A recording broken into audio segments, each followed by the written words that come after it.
Setelah uap air naik ke atmosfer, ia akan mendingin dan mengalami pengembunan. Uap air yang mendingin akan berubah kembali menjadi tetesan air yang membentuk awan. Awan ini terdiri dari kumpalan tetesan air kecil yang sangat banyak. Selanjutnya ada penyerapan atau infiltrasi. Penyerapan atau infiltrasi terjadi ketika air hujan yang jatuh ke permukaan bumi meresap ke dalam tanah. Proses ini penting untuk mengisi cadangan air tanah yang digunakan oleh tanaman dan berbagai makhluk hidup. Secara keseluruhan, proses ini terjadi berulang kali membentuk siklus yang mendukung keberlanjutan kehidupan di bumi. Nah, selanjutnya ada hujan orografis. Hujan orografis adalah jenis hujan yang terjadi ketika udara lembab dipaksa naik karena adanya penghalang seperti pergunungan atau bukit. Proses terjadinya yaitu pertama, udara mengandung uap air.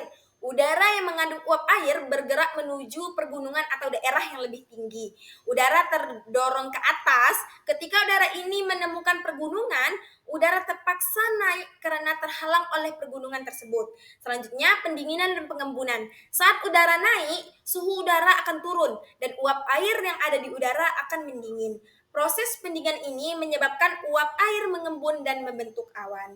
Pembentukan hujan. Awan yang terbentuk akan berkembang dan pada titik tertentu awan tersebut akan menjadi cukup berat sehingga airnya jatuh sebagai hujan di sisi pergunungan yang pertama kali dilaluinya. Selanjutnya hujan di sisi pergunungan. Biasanya hujan orografis terjadi di sisi pergunungan yang disebut sebagai sisi angin, dimanapun udara pertama kali bertemu dengan pergunungan. Selanjutnya efek rain shadow. Setelah melewati puncak pergunungan, udara yang sudah kehilangan banyak kelembaban bergerak turun ke sisi lainnya. Dari pergunungan, udara dari pergunungan, sisi yang berlawanan dengan arah angin atau leeward side. Udara ini lebih kering sehingga daerah di sisi ini seringkali mengalami kondisi yang lebih kering atau bahkan gurun, sebuah fenomena yang dikenal dengan sebut rainstorm. Selanjutnya ada hujan konveksi. Jenis hujan yang terjadi akibat proses pemanasan permukaan bumi yang menyebabkan udara naik dan mengalami kondensasi. Nah, prosesnya yang pertama yaitu pemanasan permukaan bumi. Pada siang hari, permukaan bumi terutama tanah dan air dipanaskan oleh sinar matahari.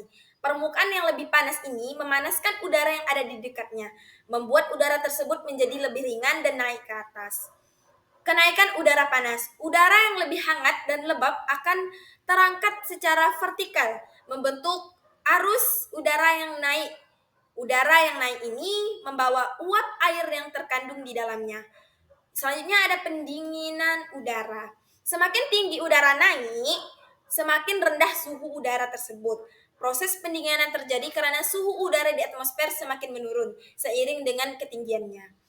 Pengembunan dan pembentukan awan. Ketika udara yang naik mencapai titik tertentu, uap air di dalamnya mulai mengembun karena suhu yang lebih rendah. Proses ini membentuk awan konveksi yang biasanya berkembang menjadi awan cumulus yang besar dan padat. Selanjutnya pembentukan hujan. Awan konveksi yang terbentuk dapat semakin berkembang seiring waktu. Ketika tetesan air dalam awan menjadi cukup besar dan berat, tetesan tersebut jatuh dan sebagai hujan. Selanjutnya ada hujan frontal. Jenis hujan yang terjadi ketika dua massa udara dengan suhu dan kelembaban yang berbeda bertemu dan massa udara yang lebih hangat dan lembab berangkat di atas massa udara yang lebih dingin. Nah, proses terjadinya itu yang pertama pertemuan dua massa udara yang berbeda. Hujan frontal terjadi ketika dua massa udara yang berbeda suhu dan kelembabannya bertemu. Biasanya massa udara yang lebih hangat dan lembab bergerak menuju massa udara yang lebih dingin dan kering. Ketika keduanya bertemu, batas pertemuan ini disebut dengan front. Selanjutnya, udara hangat terdorong naik. Massa udara yang lebih hangat dan lembab yang lebih ringan akan terdorong untuk naik ke atas. Massa udara yang lebih dingin dan lebih berat, udara dingin lebih padat dan tidak mudah naik. Sedangkan udara hangat akan naik mengikuti garis front. Pendinginan dan pengembunan. Ketika udara hangat naik, suhu akan menurun dan kelembaban akan mengembun karena suhu udara yang lebih dingin. Proses ini membentuk awan yang dapat berkembang menjadi awan stratus atau nimbostratus. Selanjutnya, pembentukan hujan. Awan yang terjadi dari pengembunan ini akan terus berkembang dan pada titik tertentu awan tersebut akan menjadi cukup berat sehingga tetesan air di dalam awan jatuh sebagai hujan. Hujan ini terjadi sepanjang atau di sekitar garis pertemuan front.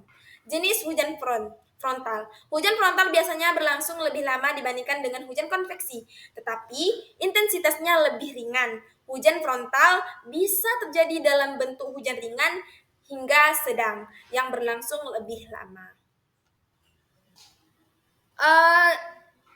Selanjutnya ada mengukur curah hujan. Curah hujan diukur dengan alat yang disebut dengan penakar hujan. Nah, di sini ada dua jenis pengukuran curah hujan. Yang pertama, pengukuran curah hujan biasa, ombrometer atau observatorium. Dilakukan dengan cara mengukur curah hujan yang jatuh setiap hari dalam waktu 24 jam. Alat ukur yang digunakan biasanya penggaris, mistar, milimeter atau pun mistar biasa. Pada alat ini curah hujan dapat diukur dalam satuan tahunan, bulanan, dan harian. Selanjutnya, pengukuran curah hujan otomatis dilakukan dengan mengukur curah hujan selama 24 jam dengan merekam jejak hujan menggunakan pias yang terpasang dalam jam alat otomatis. Selanjutnya ada manfaat hujan. Nah, manfaat hujan itu sebenarnya banyak, namun pada kali ini manfaat hujan yang akan kita bahas yaitu ada 3, yaitu bagi pertanian, yang selanjutnya ada keseimbangan ekosistem, dan menyediakan air bersih. Nah, selain manfaatnya banyak, dampak hujan juga berdampak negatif. Meskipun bermanfaatnya banyak tadi seperti yang kita jelaskan, hujan juga bisa menyebabkan banjir, tanah longsor, dan kerusakan lainnya. Selanjutnya ada pengaruh hujan terhadap kesehatan. Hujan bisa mempengaruhi kesehatan, baik positif maupun negatif, seperti membawa udara segar, itu disebut dengan positif, atau menyebarkan penyakit, yang sering disebut dengan itu pengaruh negatifnya. Nah, sedemikianlah pemaparan dari materi saya. Saya membuat pertanyaan dan bisa kalian post di kolom komentar. Ini ada beberapa pertanyaan, nanti boleh kalian jawab. Nah, ini pertanyaannya yang terkait tentang materi yang telah saya uraikan untuk memperkuat tentang materi kita pada hari ini.